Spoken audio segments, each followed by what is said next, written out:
were going to transfer into the West End. I've made it. I've combined everything that I've been trained to do. She said, how dare you? And I just got my foot and punched her in the back. It's worth 250 million. Welcome to Why Are You More Successful Than Me, a podcast in which I talk to people about why they are more successful than me. Today it's Lynda La Plante. Mark, you produce this podcast with me. And you have a wrestling podcast of your own. I do, Just worth mentioning. Yeah, always worth mentioning. It is. What was it called? It's called Wrestle Me. Yeah. I was bowled over by Lynda. She's wonderful, isn't she? Very smart, very tough. You could imagine if you annoyed her at work, she'd be quite strong. And what's really interesting about this conversation is the way that her early career as an actor switched into writing. She had a long career before being a writer. She's 83, I think, as 83, and still working. Her new book is Sacrifice. That's out right now. That is out now. Even if it's a choice between Wrestle Me and Sacrifice, I would absolutely go with Sacrifice. Yeah, I think you're probably right to do so. But she's terrific. She's just charismatic and interesting. And I like doing this podcast because I get to talk to people that are interesting. So here is Lynda La Plante. Lynda La Plante, welcome to Why Are You More Successful Than Me? Thank you. Why do you think you became an actor and you were in, for a long time, you were in lots of legendary shows, Zed, Cars, The Sweeney, The Professionals, Bergerac, and it obviously led you into writing. Just tell me a bit about that transition. You're going from, they're related, it's the same industry, but they're very different jobs. The reality about acting is that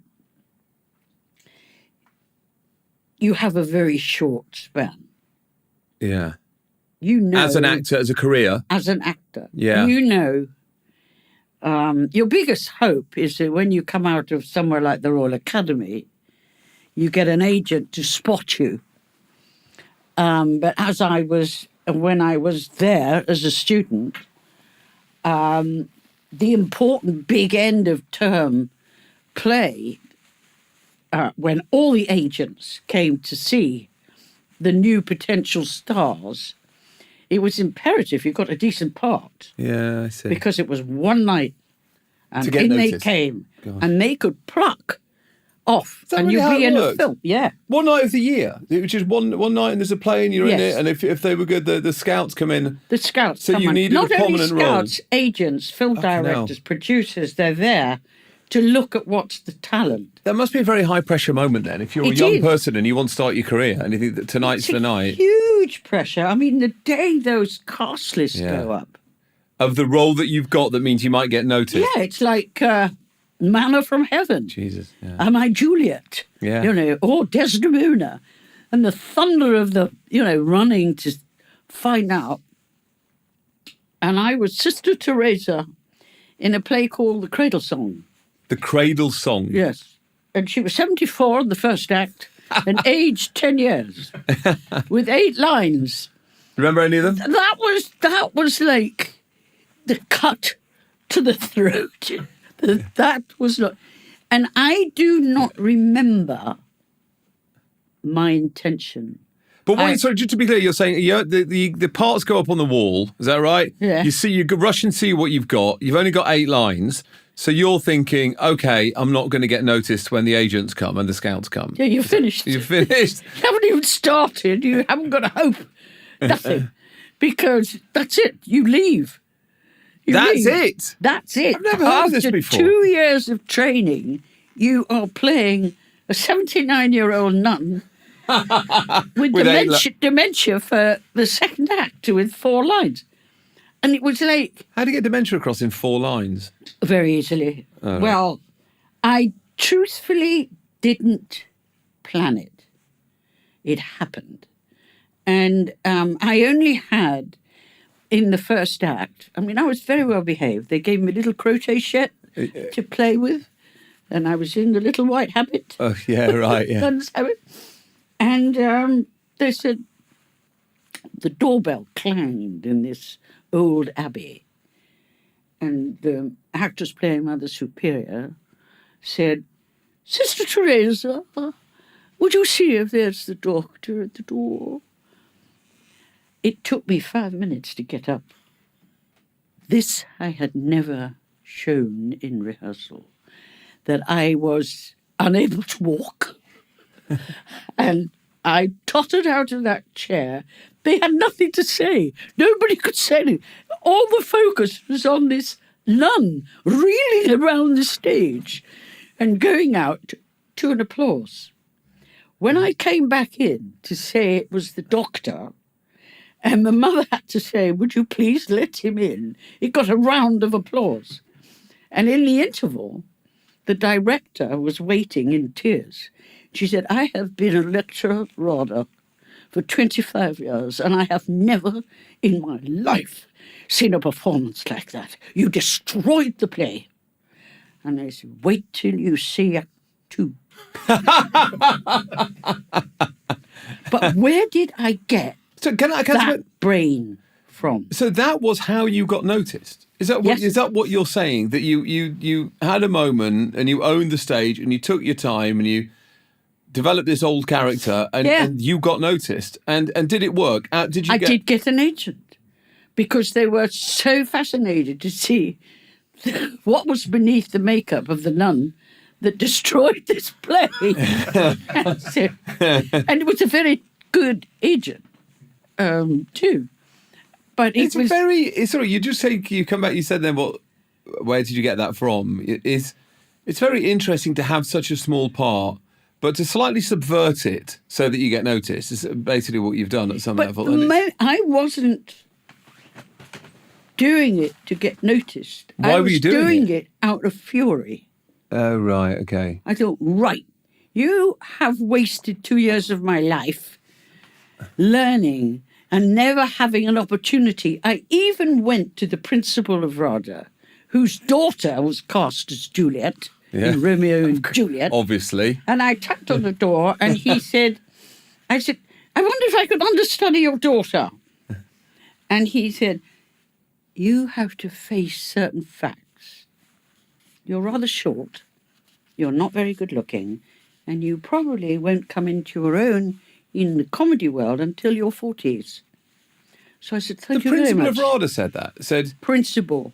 Said you're short, you're not very good looking, and you're not going to be any good for won't come into, couple of decades. Yeah. Yeah. That still didn't spiral me to think, I am going to wreck this play. It was the fact, you think, I am quite short.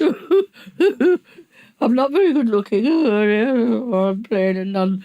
And it was the rage syndrome when that's what fascinates me. Yeah, okay.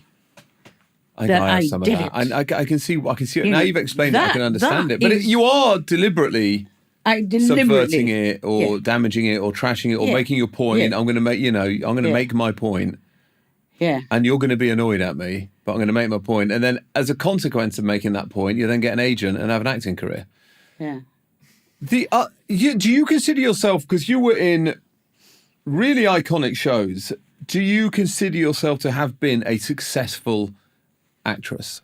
Yes, because I was a working actress and I earned exceedingly good money. Did you? How long were you a full-time actor for? Sorry. How long were you a full-time 25 years. Oh, my God, yeah, okay. But I was also doing cabaret. I was doing musicals. I was at the National Theatre. I was at the Royal Shakespeare Company. I was doing crazy plays, alongside massive actors as well. Everything you could think of, I was doing, from walking the catwalk, from doing everything. But did you like it?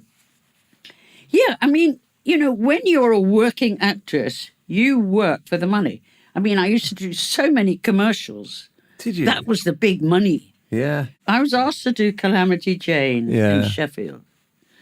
And I used every ounce of training I'd had with the farceurs that I'd worked with Brian Ricks, everybody, movement, training, voice, singing. And it was Sheffield Crucible Theatre, big open round theatre. I know it well. And it was a monster hit. Calamity Jane. This show broke every single box office record. It was absolutely insane. And it was so good. It even transferred as a repertory theatre to Coventry. This was hardly heard of. Plays transferring with a big map stagecoach that rolled down, a lot of big stunts I was doing. And again, it was a monster hit. And it was like, I am there. I've made it. I've combined everything that I've been trained to do. Dance, singing, acting. I've made it. Yeah. And then it came the rumour, we're going to transfer into the West End. And the excitement and the buzz, this was going to be everything that I'd wanted from day one. When back came the information that the show was going to go, but I wouldn't. They needed a star name. Who replaced you? Well, I was told it was going to be Barbara Windsor. And it was a punch. You don't expect it to actually hurt so much. Gosh, yeah. I'd created, I'd written the stunts, the jokes, the moves. And again, it came back, that anger. And I remember going into a meeting where the actors, weren't even told the meeting was going on. It was a big meeting to transfer this show to the West End. And I went in and I said, sorry to disturb everybody, but I do think that the producers should be aware that I have rewritten this script. And every stunt I have written. And every new joke I have written. And I will not give permission for them to be used in another production. You're very strong. I mean, not how many actors have that strength? Yeah. I think when you've been kicked so hard, you might get it. You know, you have to get a really nasty kick in the face. To summon up that strength. Yeah, you have to. And is that a room? Tap, that's a biggie. All your hopes, everything that you've worked for, suddenly goes, you're nothing. You never made it. The producers in that room, were they all men? Yeah. Yeah. Yeah. But that was it suddenly dawned on them that it was almost a one-woman show. Oh, what happened there? Did you get to go to the West End or not? No, nothing. They couldn't do it. So did the show go to the West End? No, so because you'd rewritten those jokes and invented those stunts. Yeah. You stopped them transferring to. Did you have copyright over the bits you'd written? They had to, because it wasn't in the script. The original script was completely bald. It was the old film script. Yeah, but it was over. But I didn't know copyright. Well, so you're an actor in a play. You write some new jokes on top of this script, and do you legally have rights? Yeah, you do. Right. It's like, do you know Michael Crawford owns the white half face of the opera? How? Because that was Phantom of the Opera. Because that was his idea. He owns that. Yeah. But it was the realization in your life that that kick was so hard. That one particular, the Calamity Jane kick we're talking about here. And, before that, some of the times and this is, doing cabaret, and I used to do cabaret in this club in Chelsea. And, I'd never done cabaret. So somebody said, do you want to do cabaret? All right, yes, I'll do it. It was not a question of, well, I've never actually done cabaret in front of diners. But yes, I'll do it. What do you go? So it was like the insanity of it. So I'm doing this number, singing, I've covered every little highway. I've been looking low and I've been looking hey, looking for my What song's Shanghai. that? What is that? Shanghai Lil. Okay. But I said it was Shanghai Bill. No. And I had this great glittering gown, and he went down a long catwalk. And there were dining tables all along the sides of the catwalk. And I'd never been used to the fact that sometimes people coming in to dine are not listening. Not interested even. To the cabaret. So I'm going, I've covered every... And there is this table. Are you going to sit there? No, Sabrina, you sit over here. No, I'll sit with my back to the... So I'm winding my way back down the thing. And the guy's voice was very, very loud, but the girl's voice was shrieky. So I stopped and I said, if I had a voice like you, I would come as a parrot. And she said, how dare you? And I just got my foot and punched her in the back because the seat was that close To the stage. to the catwalk. To the catwalk. And the guy opposite had a pair of glasses with one eye patch, a black eye patch. And he said, don't you dare. And I went, I have come on. And I whisked off down. That was it. The joy. 5 years later, I'm running La Plante Productions. Yeah. And I'm looking for a director. And shortly after that cabaret night, my then agent called me and said, you're in for a big, big, big one. It's Kellogg's cornflakes. Now, they've asked for you personally. So it's a young mother with a packet of Kellogg's. She said, it's worth a packet. So when you go in, just dress very plainly, be a young mum. Right, in I go. And in those days, commercials were your big bread and butter. Sure. So, I mean, I was there in a woolly cardigan and hat, beret, I think. And the casting director said, oh, good, come along, let me introduce you. So we walk in to the casting room, and she said, this is Lynda. And there behind the desk was the guy, The one-eyed... one eye out. And he said, I have met this person and I do not wish to work with him. So I was thrown out. So now you go back to Lynda La Plante, my name I was using for my production company, my husband's name, and I'm looking for a director. Big new series. And who walks in? Eye Man. One-eye man. With the black... Now, he had actually done one good film about a vampire. But the joy as he walked in, not recognising me, And your name is different. not knowing and- me, yeah. nothing. And I said, I don't wish to work with you. Good. And sometimes, you know, it's lovely when you can slap them back. It's wonderful. But it's very rare It's that so you can. rare. Yeah. What a sequence of events. Like the butterfly flapping its wings, except you kicked someone in the back, and then he got annoyed, and then he turned you down for a Kellogg's ad, and then you turned him down for one of your shows. Yeah. Which show was it? I think it was Trial and Retribution. Oh, yeah, big one. Yeah.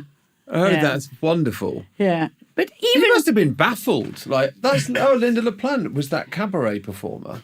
Must No, be quite I don't. confusing. He was just absolutely shocked. I mean, I don't know. You're such a good storyteller. Do you ever do like stuff on stage? Do you tell stories? Do you ever do No. Q&As on stage? You should. Really. I do a lot of book signing events. I mean, you're a good storyteller as a writer, but you're also... It's not always the case that people who write well actually are good at telling stories. It's not always the same thing, but you're also a performer. Yeah, but Oh, I am you're- also a sponge. I Yeah. suck up everything. Some people are watchers, and some people are able to watch, and then it's gone. Yeah. You snatch it. Well, it's memory, isn't it? You And get memory. I have a phenomenal memory. Yeah, well, the way you described in detail what happened to you on your last performance at Yeah. RADA, which is, how long ago is that? But you Quite some time. quite some time.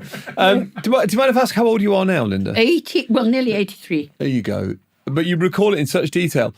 But having a good memory Yeah. is probably a huge part of your success, isn't it? Obviously, to be a good writer, I would assume you have to have a good memory. You have to be able to recall detail, don't you? You have to be able to observe. That surely is part of the foundation of the whole thing. See, I am a perpetual student. I learn Yeah. every day, and I'm obsessive. I learn because I don't understand. I'll give you an example. The BBC Yeah. commissioned me to write. I love the way you say the The BBC. BBC. The BBC commissioned me to write Yeah. the Brontes. So I don't just... The Brontes in what sense? The Bronte family. Right. You know, To write a drama Charlotte, about the family. About the family. Yeah. So I don't just go home and fantasize about that. I begin the research. And it can take months. Yeah, right. Careful research.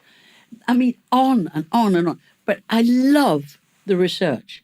I mean, to discover that Emily Bronte, for some reason, came home with a wolfhound and a ginormous dog. Where did she get it from? Nobody ever discovered. This dog walked behind her coffin and then disappeared.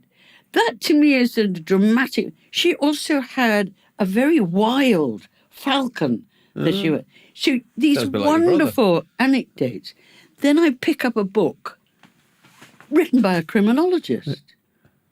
And it's detail. He reckons Charlotte Bronte killed all the sisters. And he was a very, very well-known criminologist. Yeah. So I'm gathering all this. And to me, the focus of that tight, claustrophobic family was death. It was not only bordering on their parsonage, it was inside. 2 sisters died of starvation, carried home by their father. Bramwell's first memory, looking into the coffin of his sister. Most people don't even know the Brontes had, 2 other daughters. So I'm working away, wanting to see that quality. God. How did they get the education? And I get a memo from the BBC.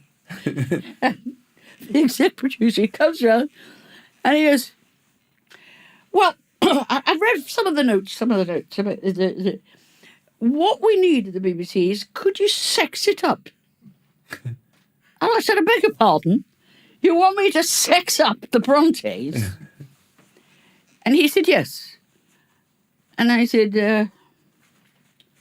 And he said no. I just threw it away.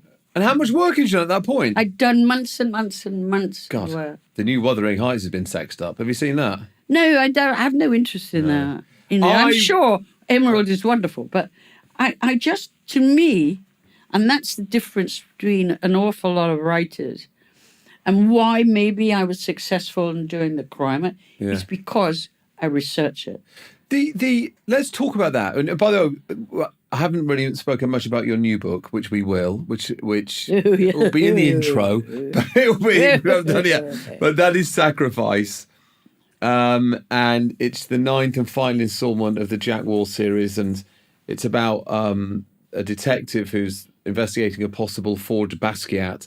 And we'll talk about that and the research into that. But the research, I mean, you've said so many things that I want to go back and talk about, but I can see why the research is fascinating. It's why I would enjoy a job like yours. So you've spent a lot of time with criminals, with prostitutes, and members of the mafia that sit here with police detectives, obviously. And it is interesting, isn't it? It just unfolds. See, I say to people, you can go on the internet and get everything you want to know. I mean, it's there. It's astonishing. Yeah. Chat GPT. It's just, you don't have to do anything. You don't have to do it. You want to find something, it's there. It's not the same. What you don't get are those one-on-one touches, an anecdote that comes right out of left field that you didn't expect. So, and also you learn how to draw them out. It's really interesting. And that is the moment that then I find it like polishes. You can polish a script. People talk about how AI might replace everything, but what will happen, I think, is there'll be a premium on human contact in many different ways.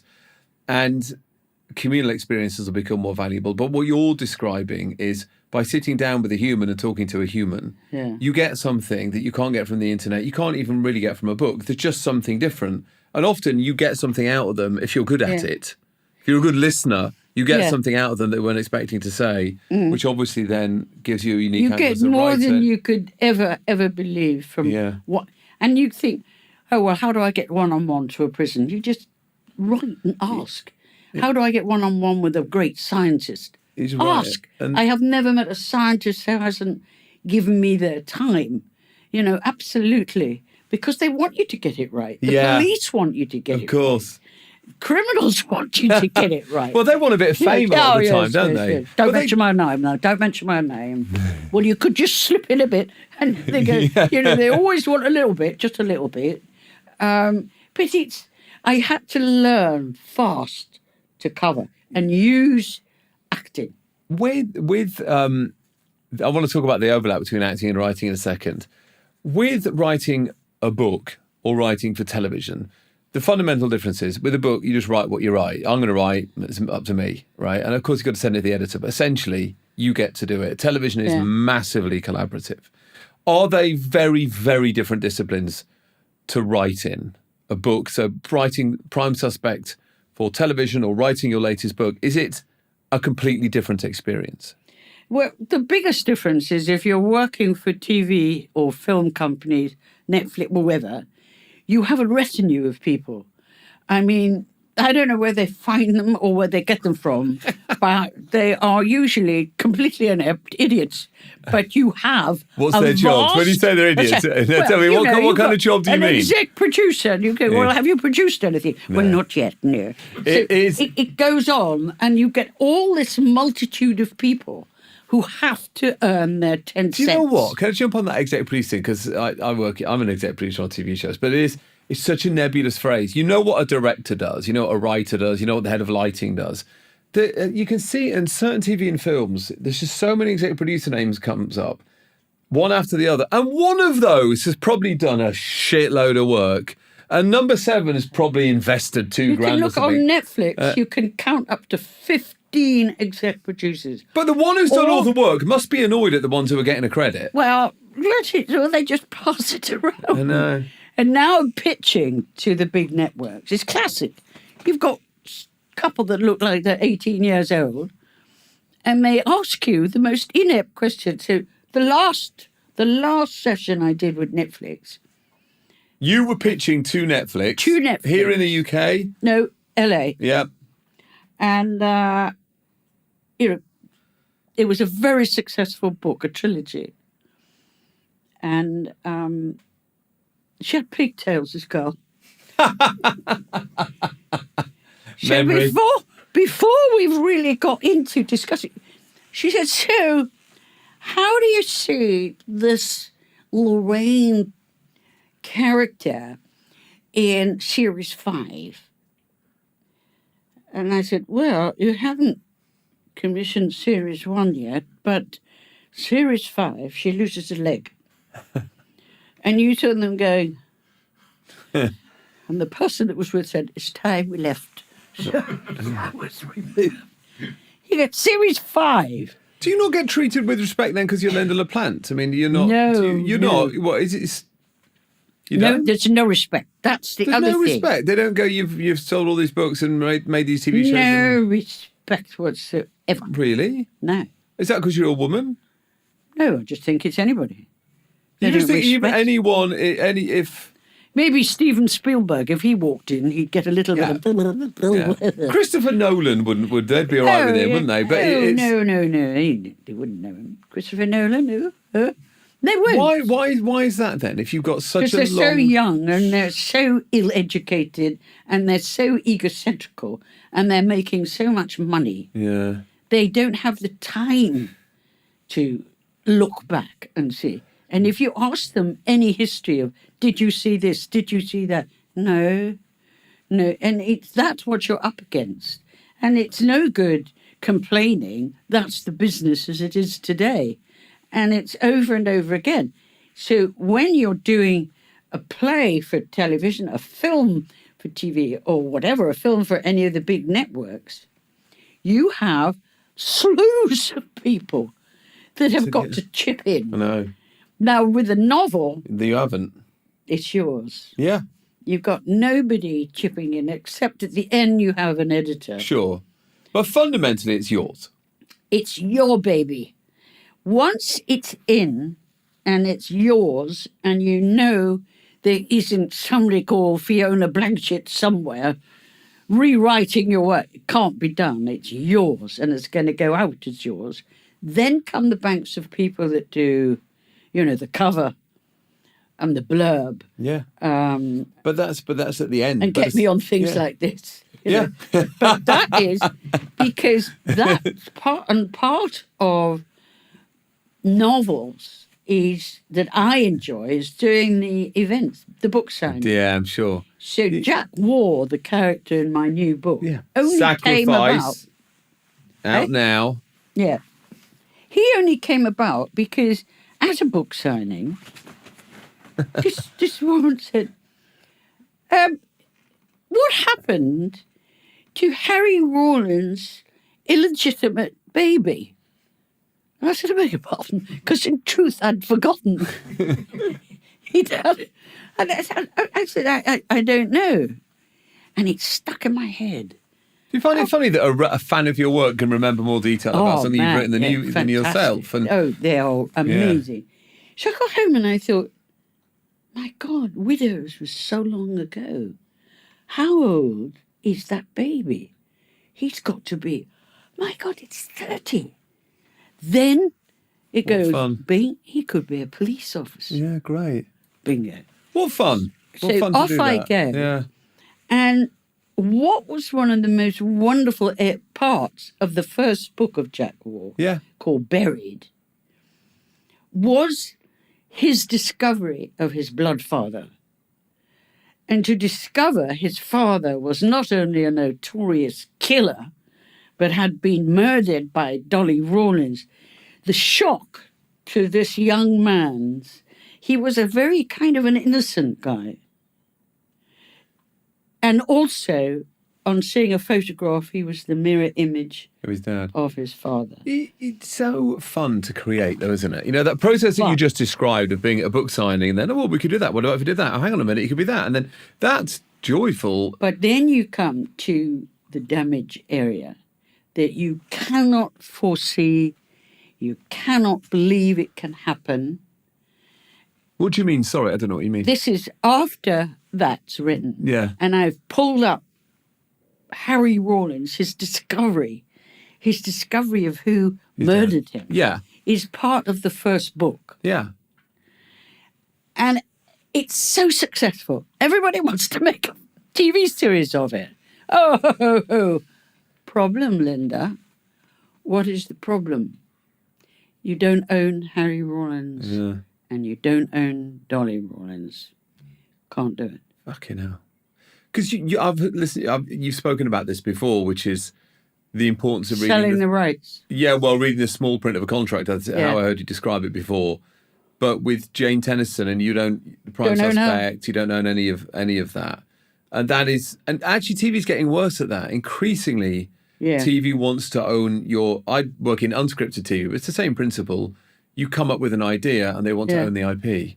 And it's very frustrating because I think, oh no, you come up with your own. If you want to own the idea, come up with your own idea, because coming up with an idea that people like, or just coming up with an idea that gets made, is hard enough, isn't it? And it's to have it taken off you because you've birthed something. It must be, especially when they're characters like that. When you're naive and you've got a huge success, you don't really know what's going on.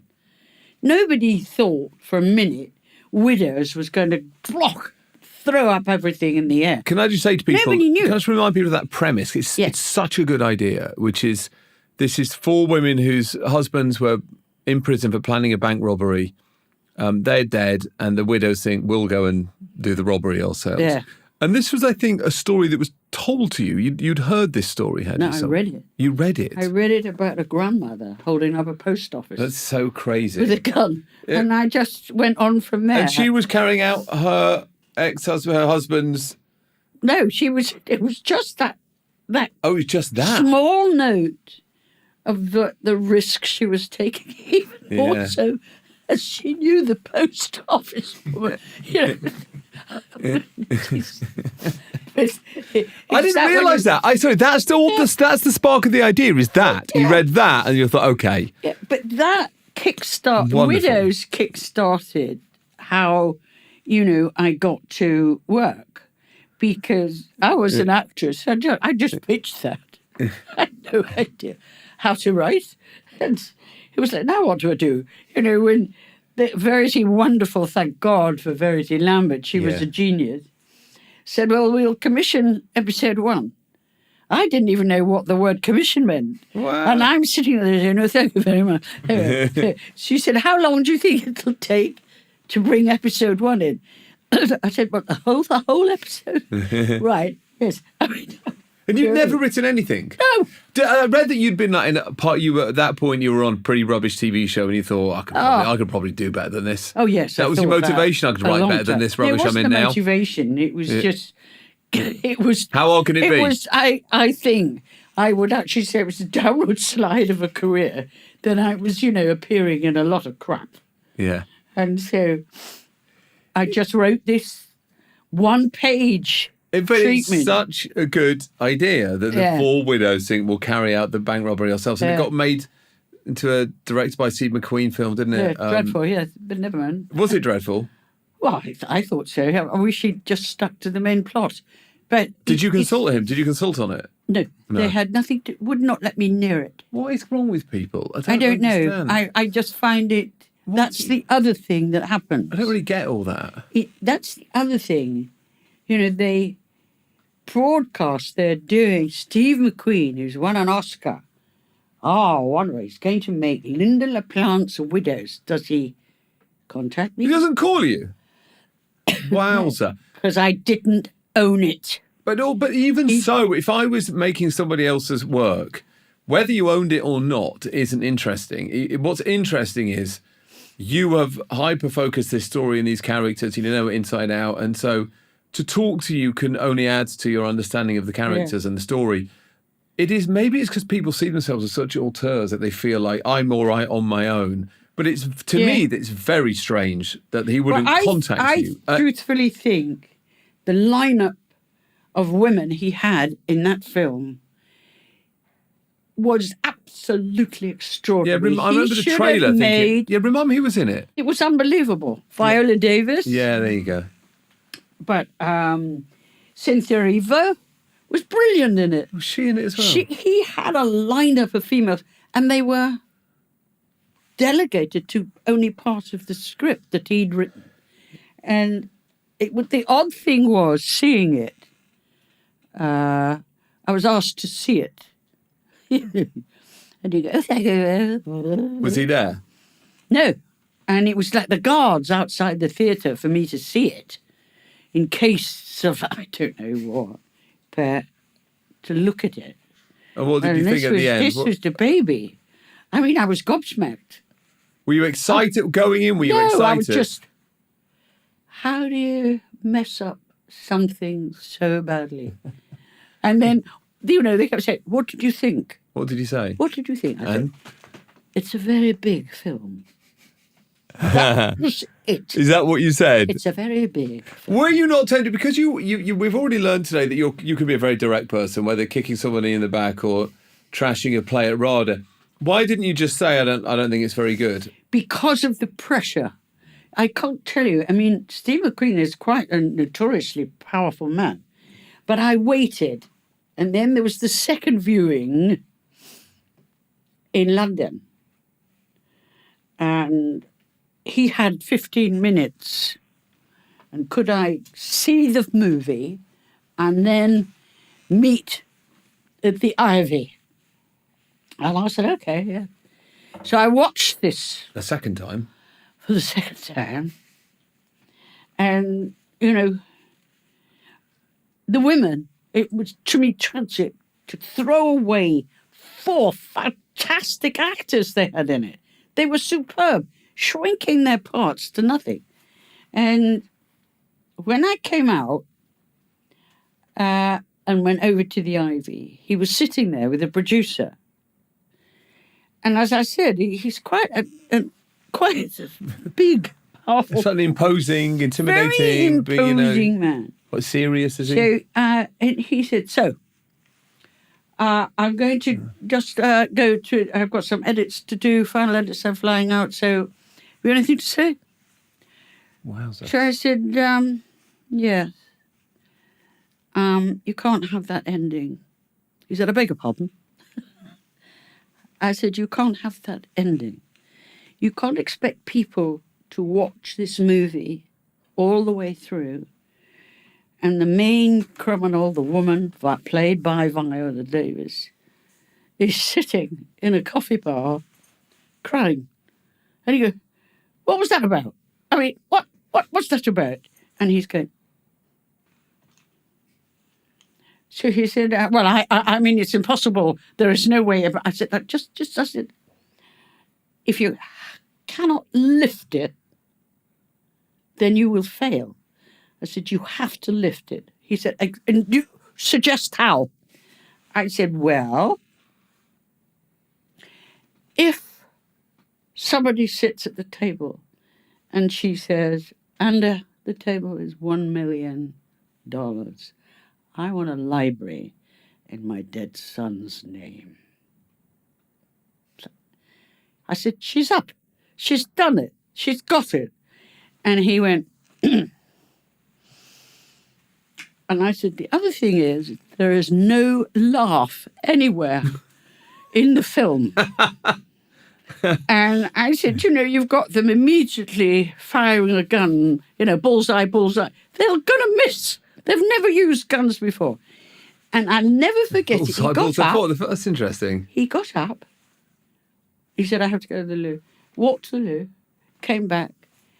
And at one point, he looked at the producer and he said, have you been talking to her? And he said, no. He said, I have to go. The ending was exactly as I told him in the IV. He changed it? He changed the ending. He never said thank you, nothing. The only payment I got for Widows was a bouquet of flowers. That was it.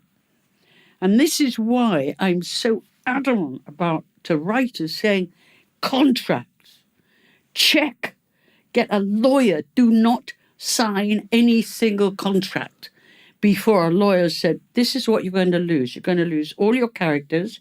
You're going to lose your plot. You will never be able to introduce those characters into any other film. And as soon as you know that, when you sign it, you've done. The problem, though, Lynda, is that if you now, in the age of streaming, where most television drama is probably most of it streamed, isn't it? Whether that's Netflix or Disney Plus or Paramount Plus or Peacock or whatever, HBO, whether you've got a lawyer or not, that is what the contract's going to say. Like, if you write for Netflix, nothing you do about it. They're going to take your characters, and that's the end of it. Well, no, there is a contract. But I mean, you can't. I'm not aware that you can argue your way around it. Yes, you can, even with places like Netflix. Yes. You can say no. You can't leave.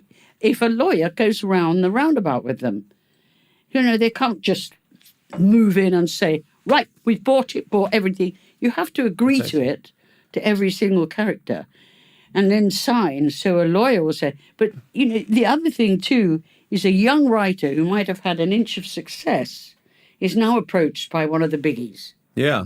And they go, we're going to 250,000. All right, you want to sign that? Give me the pen. Yeah. The reality is to say it's worth 250 million. That's different. But you're not taught anything. It's like snatch and grab. And they're all doing it. They're all doing it. They're doing it now. They're doing it now more than ever, really. More than ever. But that's right. Steve McQueen seems like an odd fellow. That seems to not. So he changed the. It's a bit like he didn't. From the way you tell that story, he didn't really want your input. It sounds like he really didn't want it. And maybe, obviously, he'd been told you had no rights over it. So it's probably just like, it's a courtesy. I'll meet you for 15 minutes at the Ivy. And then to actually change it, his movie, and not it's quite unusual, isn't it? Not to even send a note going, thanks for the ending. Yeah.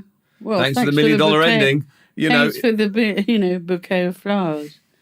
Not one other person said thank you for the nothing. It's very strange. With Prime Suspect, am I right in thinking that you worked on it until the end of season 3? Yeah. There were 7 seasons, I think, of Prime Suspect. Yeah.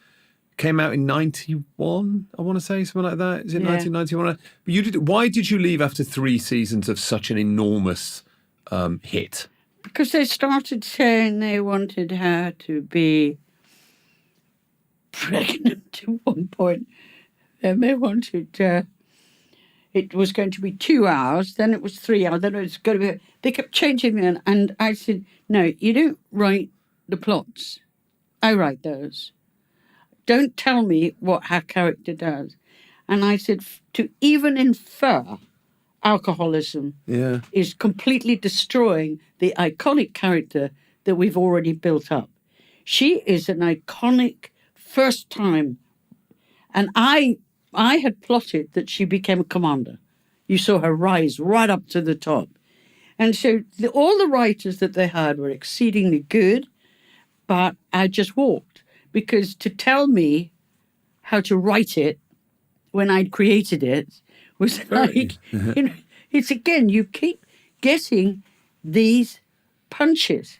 So, did that feel like a real punch? Yeah, of course it did. Did you watch season 4? No, I never watched anything after 3. You've not seen season 4, No, 5, no, none of them. 6 or 7 of Prime Suspect? No.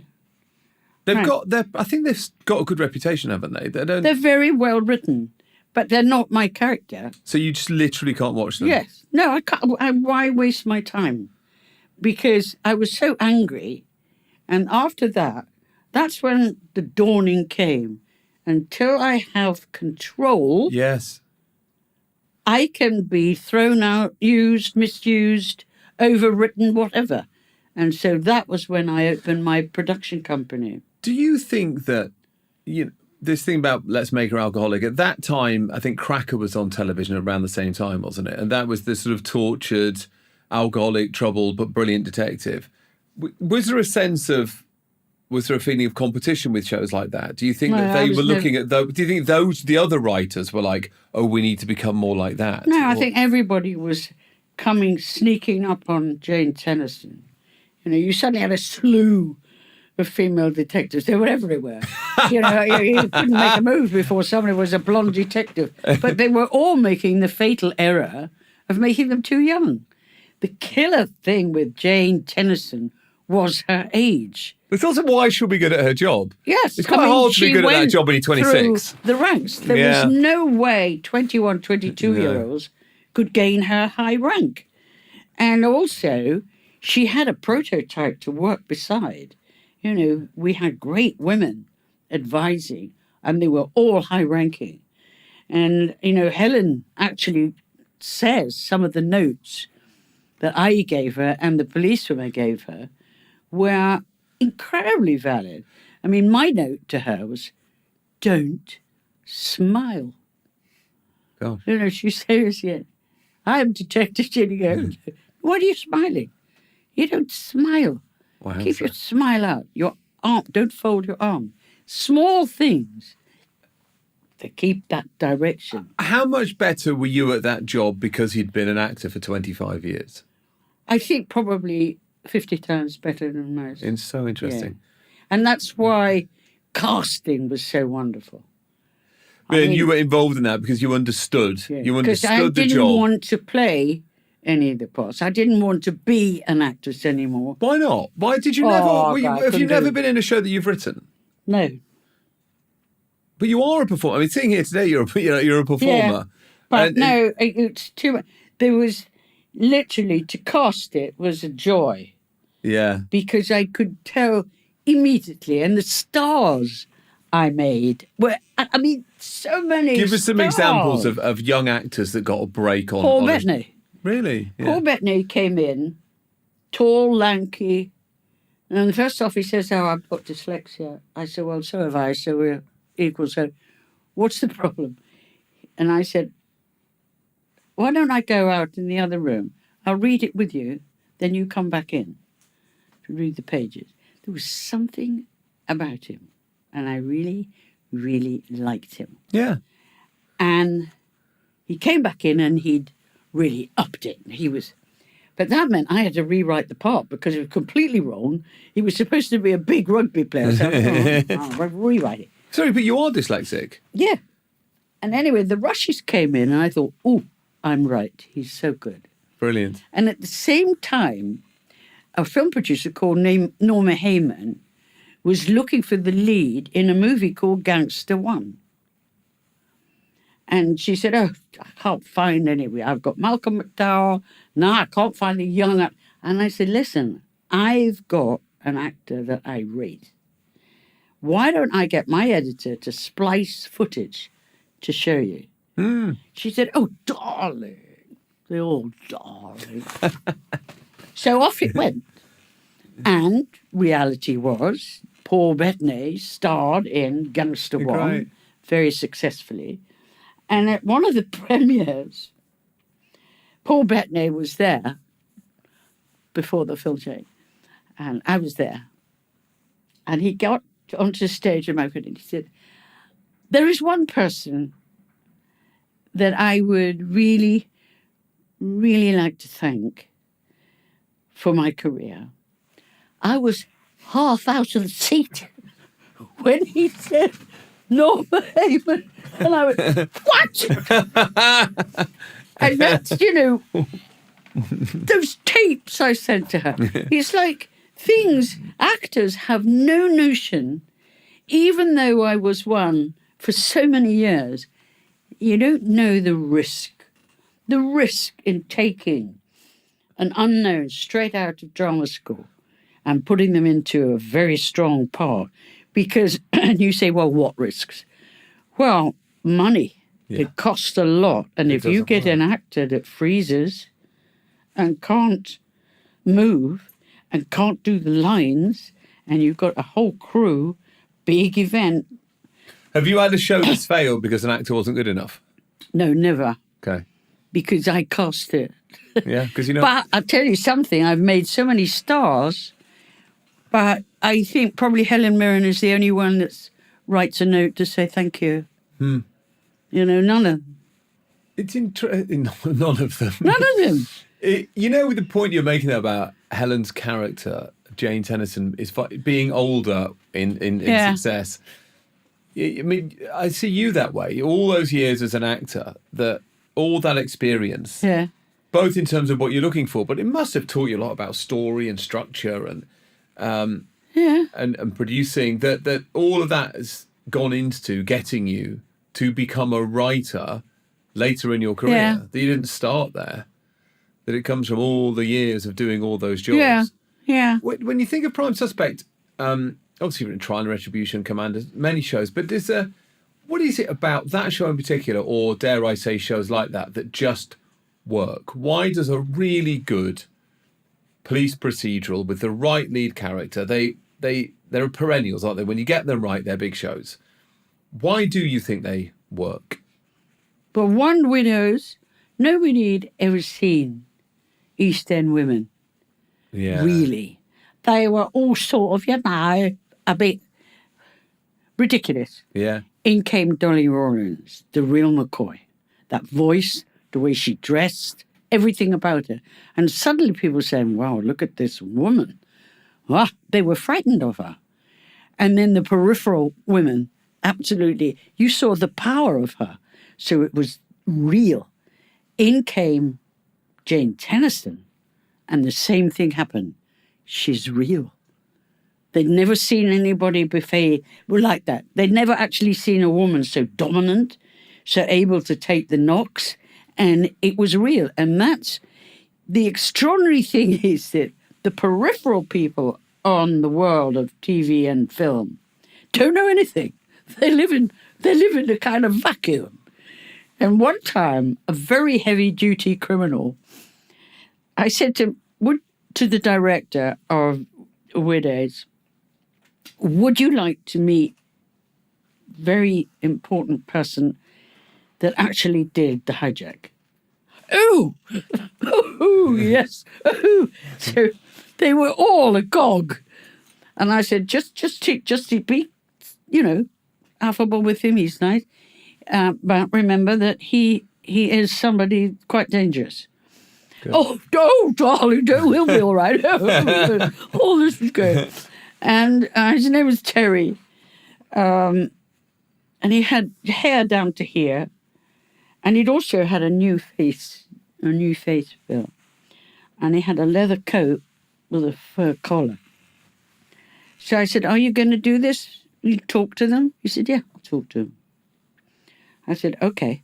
So I took him in, and big boardroom table, and they were all round the other side of the boardroom table. I mean, nobody on our side at all. And there was Verity Lambert, there was Linda Agrin, there was Ian Toynton, the director, and there was they were all there. Yeah. So he was quite nervous, Terry. And so I said, well, I think actually the best thing is for Terry to sort of take us through the big heist, if that's all right. And, oh, yes. And he went like this. He went, they all... They didn't. I swear to you... Lynn's putting her hand inside her jacket as if reaching for a gun. Every single one went... Yeah. And he took out little toy cars. Toy what? Toy cars. And he had a little truck and he had a little dustbin and he and he showed them Well, you showed the heist laid the out. heist Oh, that's adorable. with the cars, what the cars did. Fucking hell. Very quiet, how the workings had happened. Interesting. And what was fascinating was to see how they moved closer from fear to fascination. And then he put them all back one by one, and he left. I really like That's the difference. Did they, when they'd gone, did they learn from that? Yes, Did they, it was absolutely Did everything change because of identical. it? Oh, God. Every single thing he said was in the script. How interesting. And over again, I think that's more or less... I mean, the reason I did split screens Go on. was because I was in forensic lab watching a scientist removing the long hair from bound tightly round a button. And I watched him, and he said, I have to be very careful. There's a bulb, I think. And had this been involved in a murder? Had Yes. This been, yeah. And the bulb is caught, I think, entwined in the hair. He said, with the bulb, I've got very strong DNA, and also the length of the hair is important, because they could tell if it was heroin addict or whatever. Of course. So about an hour later, I went back, and he was still... He'd now got about this much out. And I was so fascinated. I thought, how do I use that in a TV drama? I can't have an hour of drama with somebody bumping. And that's when I thought, split the screen. He's up there working. So there's two different scenes happening at once. You're looking at two different things at once, which gives you the pace that you need, but that allows you to also focus on the minutiae, that very important, but otherwise slow-moving detail. Yeah, absolutely. God, the amount of time that you've spent with scientists, with police, with grieving mothers whose kids have been killed. I mean, it's the only way to really do it, I suppose, isn't it? I think so. And underline everything with respect. Yeah. If you don't respect the time they give you and do not abuse them, let them, and more say, if you want to read what I've written, you can, whatever. I will not distort it. And that is very, very important, respect. Brilliant. We are slightly running out of time, but it is, everyone's telling me that, but you're such a good storyteller. I know it seems silly to say you're a good storyteller because your job is to be a storyteller. Yeah. I know that. But it's not, I've already made this point, but not everyone who writes well speaks well. It's not always, they don't always marry up. Yeah. But you laugh a lot, and the way that you laugh... Really also boring. No, but your laugh it's like you know how ridiculous so much of this industry is. It's all ridiculous. It's all ridiculous. It's like when authors are reading from their own books and you're going... They read so badly. They're not performers. And it's like, and even when they're talking about the plot, you see authors going, losing. They go, anyway, the protagonist. No, the criminal. They've lost their own plot. And it's over and over again. But that's where, for me, You know, the acting has really... The acting, that's that you've married all those years as a performer, you know, that have made such a difference in, I think, a multitude of ways. Not only to how you write, but to how you sell, frankly, that you are a performer yourself. That's all part of it, isn't it? Presumably a way to connect with people when you do this research, the confidence that comes from having done acting is going to help you talk to people. You go to a prison and before you even get to do the session that you've been working for 6 months to acquire, you go through such procedure and such, you know, emotional impact from corridor to locks to God knows what, you know, and which resulted in my doing the Governor prison series. And then you get to the one-on-one session. You have worked 6 months to negotiate. And it's very top secret. You're not allowed to ever say his name. You're not allowed to ask him any questions about serial murders. And by the time you get there, you're pretty uptight. And you have to take that thing and you actually say, right, I'm on stage. Yeah, you are. Hi, thank you so much for seeing me. I'm really grateful to that. I won't take up much of you, and you feed back. It's a moment and you're performing. Because I think if you hadn't got that confidence of being on stage and you were just an introvert who couldn't perform, it would be a different result. Yeah. It would be a different conversation. And so the success of the conversation is kind of based on your past career to some extent.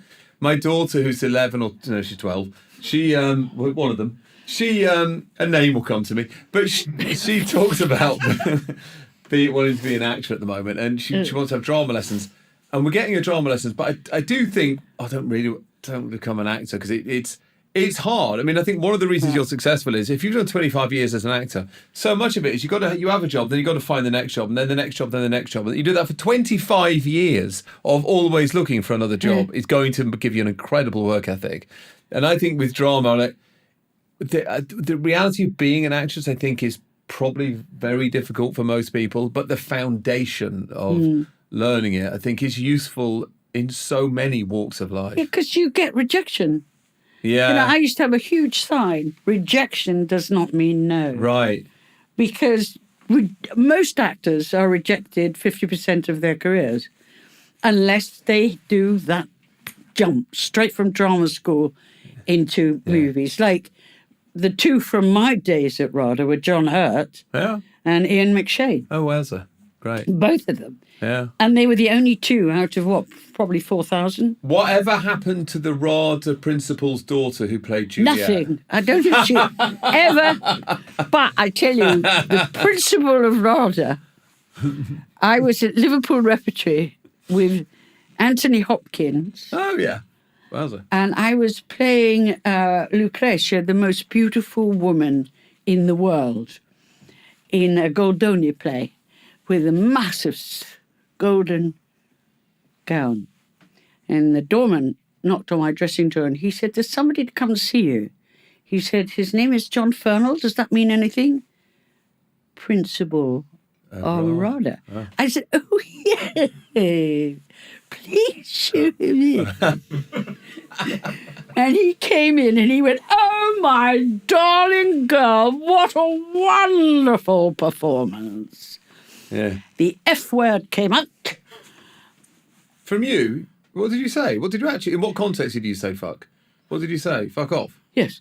To him, he said fuck off? Yes. You should have said, if you want, your daughter can understudy me. Yes. That would have been too clever. That would have been too clever, too fast. This was immediate. Good for you.